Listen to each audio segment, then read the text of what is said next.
I created my company back in 1997, so I've been in this space for a really long time. And when I started, I did a lot of internet marketing and email marketing, Google AdWords when they were hot, remember that? Now it's on to Facebook ads. So I have my background, that's my background. And now what I do, I focus only on the social space, and I mostly work with women entrepreneurs, but also with the men who love us. So, Dino invited me here today, and I thought, what am I going to tell a bunch of bloggers that they don't already know? Like, I'm used to talking to entrepreneurs who are like, how do I blog? And I'm like, So I thought about what could I share with you today that would make a difference in how you show up in the world and how you blog. And I thought, you know what? So let me rewind a second. So about 2 years ago, I changed my business model, my company's business model, for a couple of reasons. One of which I needed to get a life and actually stop trading time for money. And so I wanted to leverage me and myself so that I could make more money and work less. But the other thing was I got really passionate about people like you, who I felt were not being heard, right? So how do you compete with a read-write web? How do you compete with Mashable, TechCrunch? You know, you either have $1 million marketing budget, or you got to have some sort of a system that gets you out there in the same way that they're able to get out there, right? And so since I can't give anybody $1 million, my next best thing was to teach you the system that I used to make myself more visible. I started 2 years ago to talk a lot about influence. And I became so passionate about it, and in fact, I changed my company name. So many of you may know me from Zynomedia. Those are my Zynomedia days from 1997 to 2010. And now we're Influence Expansion. Because that's what it's all about, right? Unless someone is going to write you a check, you've got to figure out how do you increase your influence. For the purposes of this conversation, I want to tell you what my definition of influence is, because it's completely different. I think influence has gotten a bad rap a little bit. You know, it's gotten kind of this mafioso energy to it, like I'm going to make you an offer you can't refuse kind of a thing. And it's really not. It's really a good thing. I define influence as getting people to do what you ask them to do when you ask them to do it. So how many of you here have kids or nephews or some little people hanging around you at some time? Okay, great. So it's not enough to ask them to clean the room. It's like, you got to clean the room now. Otherwise, the room will never get clean, right? So that's what influence is all about. It's all about getting people to do what you ask them to do when you ask them to do it. One of the things that I also learned as I was working with private clients and coaching, and now that I have the academy with my students, is that the higher their influence went, the more people who were listening to them and the more people that they had to do what they asked them to do when they asked them to do it, the more money they made. Period. So we all have money stuff, and I talk a lot about that at other points as well, but we all have a money issue that stops us from doing what we need to do. We procrastinate, we say we want one thing, we work and do something else. I'm not here to talk about that. I want you to just focus on expanding your influence, because I promise you, as your influence grows, the money comes. I don't know how. It's like magic, smoke and mirrors. Don't ask me how, but it works. So I want to give you my system that I teach to my students and my private clients. It's sometimes it's a 9-step system. Today it's an 8-step system, and you'll see why, because you guys are kind of already on board a little bit with, you're already blogging and that sort of thing, so I don't need to go through some of that. So the first step to expanding your influence is your mind state. You got to get your mind in the game. If you are a blogger and this is what you want to do full-time, or you're an entrepreneur, or you want to be an entrepreneur, the number one thing that you must protect is your confidence. Everyone always says, Lena, you're really confident. That's because I gotta be. If I expect to show up for my clients and my students, I have to be confident, because these are people who are paying me to lead them, paying me to give them advice, and Do they want me to show up as a confident person who knows what the hell they're talking about? Or do they want me to show up as, well, I don't really know, do what you kind of want to do, okay, if you think so. Nobody's going to pay anyone for that. So you got to get your mind in the game. Mind state is huge. I don't watch the news. I observe a personal news fast because I don't want anything negative to take me off of my game. I can't focus on what's happening in the Middle East, right? I can't focus on that. It is what it is, it's happening, and whether I watch the news or not, it's happening. So you've got to be really careful about what you listen to and who you listen to, because everything around is designed to take you off your game. It's your job to stay on your game. It's your job to have your mind in the game. The other thing you got to do is you got to get committed. I always tell my clients either you're interested or you're committed. One of the two. The difference is when you're interested, you do kind of whatever you want as long as it's convenient, or you're committed and you do whatever it takes. Period. End of story. Right? I was just in Atlanta. I'm committed to being here and speaking with you, so I'm here in front of you even though I'm exhausted and American Airlines screwed me over. I'm here, right? Also because Dino would kill me wherever he is. But you know, you got to be committed. You got to show up, whether you feel like it, whether you feel good. If you start to run a business based on your emotions, you have lost before you even begin. It's a wrap for you before you even start. So you got to be committed and change your mind. If you say you want to have blogging success, do whatever it takes to get there. Not just when it's convenient, but do whatever it takes all the time. It's 100% kind of thing, showing up. I can't tell you how many things I've gotten, by the way, just from showing up and just from like doing what I said I was going to do. It's amazing because people don't expect you to. Second thing is they don't. Second thing is brand distillation and cornerstone theme. Fancy verbiage for what are you saying to make yourself stand out from what everybody else is saying. Right? So if you don't have a flag that you're planting and you don't have a stance, I always say people who stand in the middle of the road get hit. You have to have an opinion. Not everyone has to agree with you. It's cool if people don't agree with you, and it's also even cooler of you to approve their comments when they don't agree with you. Right? Because this is about dialogue. This is not about you talking at people. This is about a conversation. And you definitely want to facilitate a conversation. But in order to have a conversation, you have to be talking about something of substance. Otherwise, you're just talking. And nobody wants to hear somebody just talking. That kind of just sucks, right? So you have to have something that you're talking about. My mentor, David, always says, in order to market yourself, you have to be marketable. So what is the thing that you're saying about your area of expertise that nobody else is saying? My brand cornerstone is I work with women constantly, all the time, and so we need to use social media differently. We're wired differently, we just do. I get a lot of flack for that. I have a lot of arguments with people about that. There are a lot of people in my industry who won't even come out and say that because they don't want to have the conversation, the gender conversation, right? But it's something that I say because it's what I believe, and you've got to figure out what your cornerstone theme is. What are you willing to say that may get a little dander up for people, but something that you can stick by? That's what's going to make you stand out immediately from everybody else. The third thing is tool selection. Really simple, guys. If you don't like writing, right? So I think sometimes we use the term blogger and we're so used to blogs being written. If you don't like writing, if you suck at writing, don't write.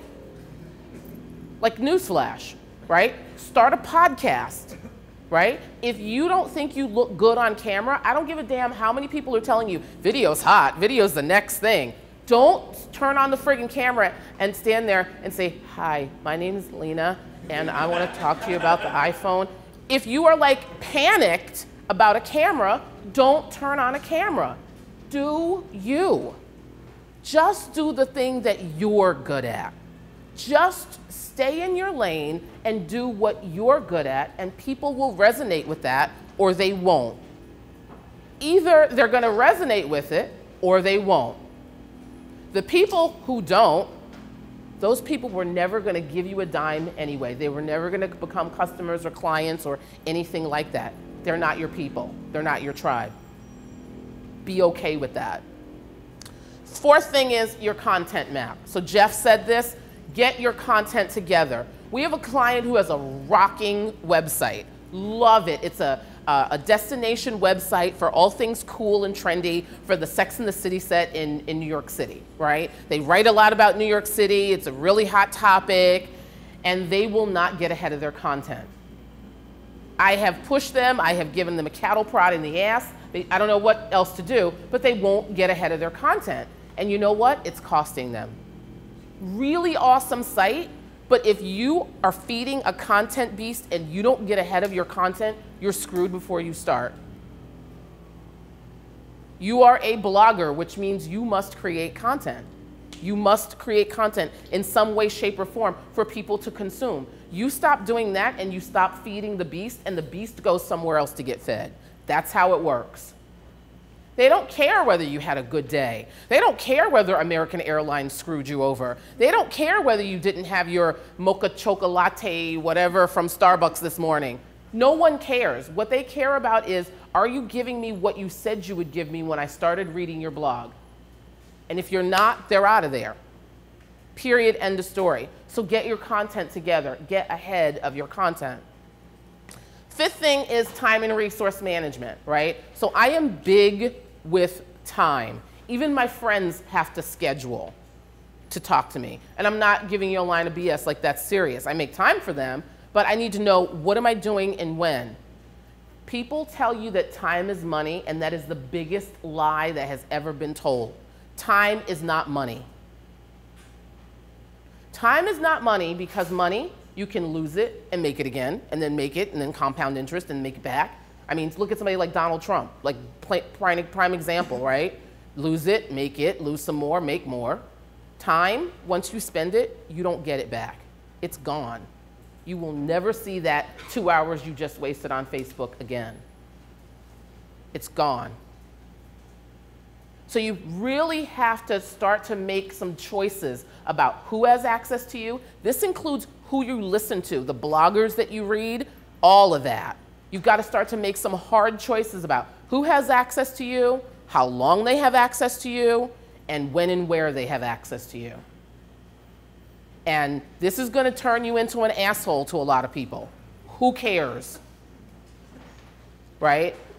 Either you're committed or you're interested. One of the two, right? When I started getting real clear about how I was spending my time and with whom I was spending my time, everyone's like, you've changed. Hell yeah. Yeah, I've changed. I hope you change too. You cannot stay the same, and the people who want to see you stay the same, they got their own issues. It's not about you, it's about them.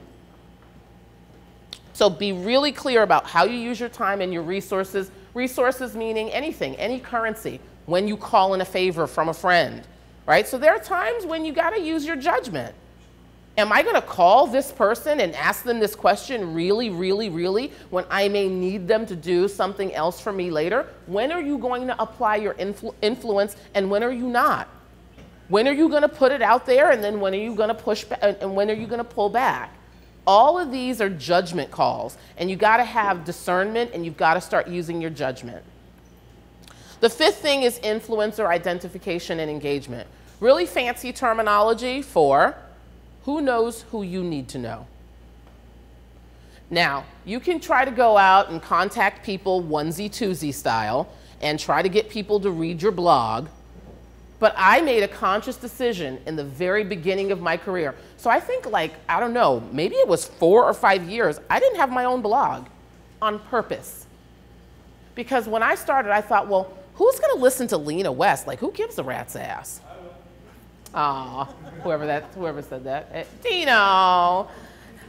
So besides Dino, who's gonna listen? Who's gonna give a rat's ass about Lena West, right? So I said, you know what? I'm gonna blog for Entrepreneur. I'm gonna blog for American Express. I'm gonna blog for Fast Company. I'm gonna blog for Huffington Post. I am going to blog for Marketing Profs. Wherever they will take my content, that is where my content is going to be. And so as a result, People see me all over. They think I'm all over.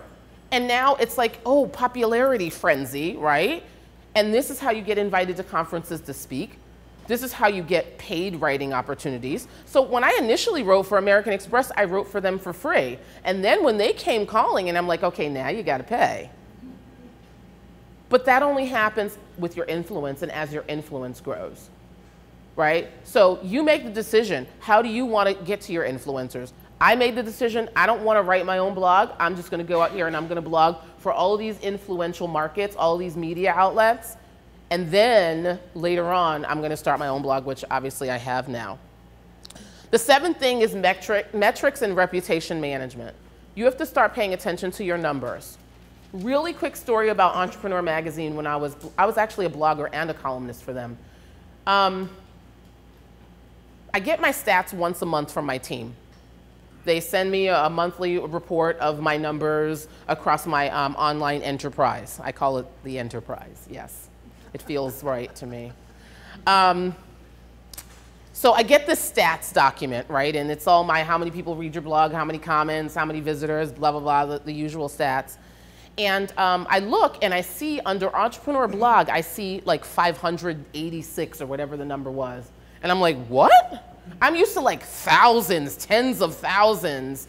And I'm like 586. So I call up our director of communications and I'm like, Nicole, what's with this document that's sent here? I don't get this number. It's really low. And she's like, yeah, I saw that too. So I said, okay, well, call, oh gosh, I can't think of her name right now, but my editor over at Entrepreneur, I said, call her up, Eve, that was her name. I said, call Eve and ask her what's the deal with these numbers because this is really low. Long story short, she comes back, she says, oh yeah, Eve says there was something definitely wrong. They had turned off their AOL and MSN syndication. And it was a complete accident. No one knew that the syndication was broken and the content was just being churned out. So now I look like a friggin' rock star because I'm the one who noticed it. So now my editor thinks I'm like really cool, which if you have an editor, you know how awesome that is for your editor to like you. The second thing is now as an entrepreneur and as a blogger, I'm able to say, oh, so the bulk of my readership wasn't coming from you guys, it was coming from syndication? How do I get more of that juice?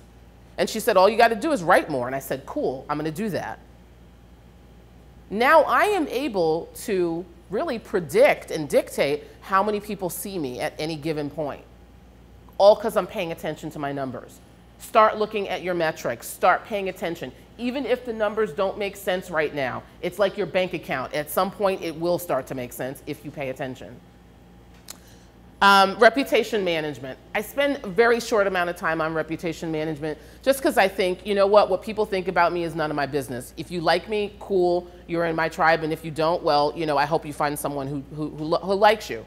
You know, you can't get hung up on whether people like you or whether people think you're nice or any of that stuff. It's not a popularity contest. You've got to be who you are, and the people who resonate will stay, and the people who don't will go find somebody else. It's just that simple. I want you all, if you don't already have this, I want you to set up a Google alert for your name and also for the name of your blog if it is not your name.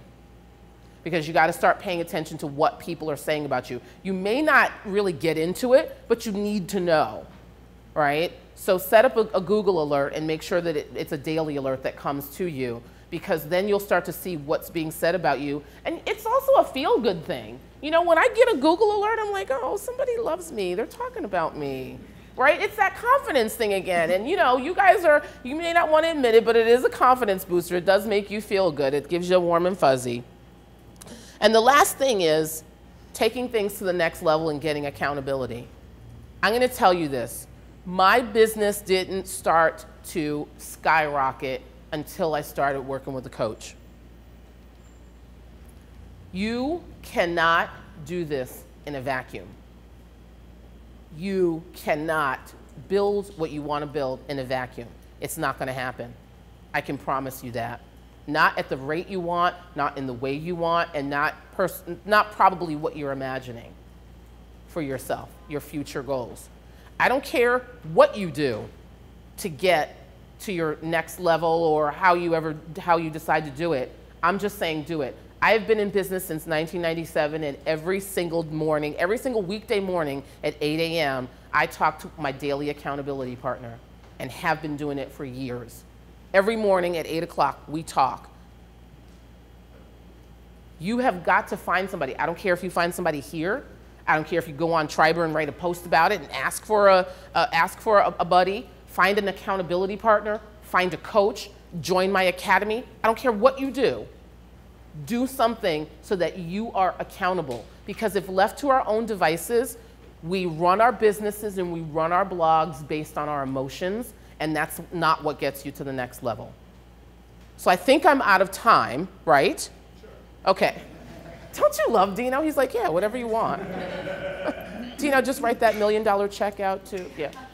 So I don't know. Do we take questions? What do you want me to do, Dino? I want you guys to have a reason to talk to Lena. Okay. The networking session. Oh, so no questions, bad audience. Okay, that's all I have for you guys. I hope it was helpful.